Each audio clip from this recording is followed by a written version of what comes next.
I always understood that there really was no difference between me and the audience. At times, I might have had better shoes, but at the core, what really matters, that we are the same.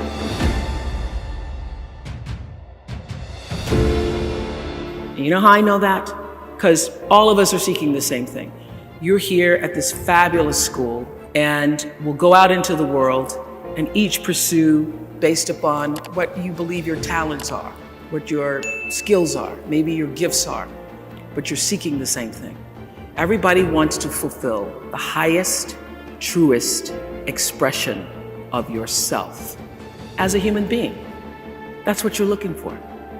The highest, truest expression of yourself as a human being. And because I understand that if you're working in a bakery and that's where you want to be, that may be what you've always wanted to do, is to bake pies for people or bake cakes for people or to offer your gift, then that's for you. And there's no difference between you and me, except that's your platform, that's your show every day. So my understanding of that has allowed me to reach everyone. And there's no way that you wouldn't, because that's what I truly feel. The way through the challenge is to get still and ask yourself, what is the next right move? Not think about, oh, I got all of this to do. What is the next right move?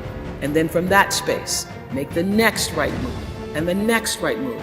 And not to be overwhelmed by it, because you know your life is bigger than that one moment. You know you're not defined by what somebody says is a failure for you, because failure is just there to point you in a different direction. If I leave you with nothing else, just know this for sure. There is not one thing that has ever happened to you, not one experience, not one encounter, not one crisis, not one joyful thing that hasn't happened just to make you better and help you rise. Every single thing you're calling in, whether you know it or not, when you figure out that you are calling it in, you actually start meditating or praying or doing or having a spiritual practice, which is the number one thing you need if you want to be successful in the world. You need something that gives back and nourishes you, regardless of what you call that. You need to fill your cup so that you can be so full, your cup runneth over and you have enough to give to other people. If you don't fill your cup, you end up dried up. You end up tired, exhausted, and don't have enough to give to other people. You end up resentful every time somebody asks you, because your cup is empty and now they want some of yours. So your number one job is to fill your cup and make yourself whole. So for me, the foundational base of empowerment, of entrepreneurship, of any kind of engagement, the foundational base of my success, of my well-being, my wholeness, my everything is knowing who I am and where I come from. In my living room right now is a painting that I've owned now for 30 years. You can Google it. It's called To the Highest Bidder. And it's at the center of my house. And it's at the center of my house because it actually is symbolic of the foundation of not the house, but the foundation for my life. The painting is by Harry Rosalind, who was a genre painter in the early 20th, late 19th century. And the painting is over 6 feet tall, and it shows a slave woman on the auction block holding her daughter's hand. And I cannot come in the door, my front door, or I cannot leave without passing that painting. I am reminded of where I come from every day of my life, and I am reminded because I never want to forget it. And in my library, I have a framed list of enslaved African-American people, remember I showed you, who were held in bondage on various plantations, listed in the ledgers alongside the cows and the horses and the buggies and the other property. And I pass this list every day. And often I stop in front of it and just speak their names out loud and their ages. Jonas, 11 years old, $500. Sarah, 41 years old, $900.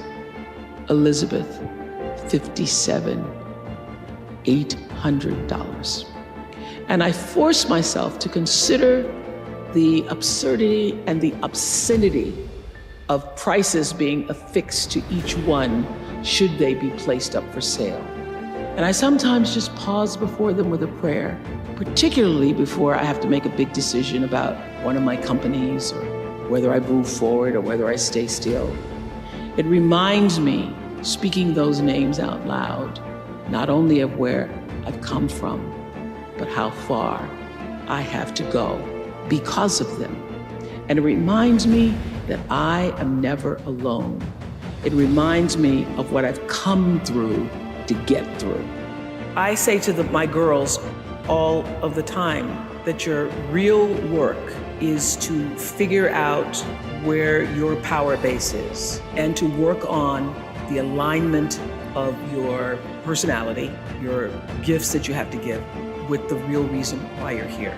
That's the number one thing you have to do, is to work on yourself and to fill yourself up and keep your cup full. Keep yourself full. Now, I used to be afraid of that. I used to be afraid, particularly from people who say, oh, she's so full of herself. And now I embrace it. I consider it a compliment that I am full of myself. Because only when you're full, I'm full, I'm overflowing, my cup runneth over. I have so much to offer and so much to give. And I am not afraid of honoring myself. You know, it's miraculous when you think about it. Everybody has a different talent. And the reason we're all so messed up is because you're looking at everybody else's talent and wishing you had some of their talent. All the energy that you spend thinking about, wishing about, being jealous of, envious of anybody else is energy that you're not only putting out, is going to come back to you negatively, but you're taking that away from you. All your energy should be forced on, what do I have to offer? What do I have to give? How can I be used in service? Because Dr. King's message of not everybody can be famous, but everybody can be great, because greatness is determined by service. And there is not a job in here that you can do that you don't switch the paradigm to service and not make that job more fulfilling. I don't care what the job is. If you say, I'm a singer, I'm a dancer, I'm an artist, I'm a teacher, I'm a nurse, I'm a doctor, I'm a janitor, I'm a clerk, if you say, if I look at this from, how do I use this in service to something bigger than myself? It no longer becomes a job. It becomes an offering to the world. The first law is the third law of motion in physics, which says, for every action, there's an equal and opposite reaction. And we showed that very beautifully in The Color Purple, when Miss Seeley says to Mr., everything you even try to do to me is already done to you. That is not just a rhetorical saying, that is law. That is Newton's third law of motion in physics, which says everything that goes out is coming back. It's just like everything that goes up is coming down, may take it a long time to come down, is coming down. Everything that goes out is coming back, it's coming back. So, to answer the power of manifestation and meditation, what meditation does is sync you up with the source. What meditation does is allows you to literally tap into the power that created you, so that you are in alignment with that. And so when you carry that out into the world, everything that you do comes from the center of that alignment that's coming from the source that we call God, we call divine energy, divine intelligence, whatever name you want to give it to, we call life. When you are synced up with life, life just gives to you.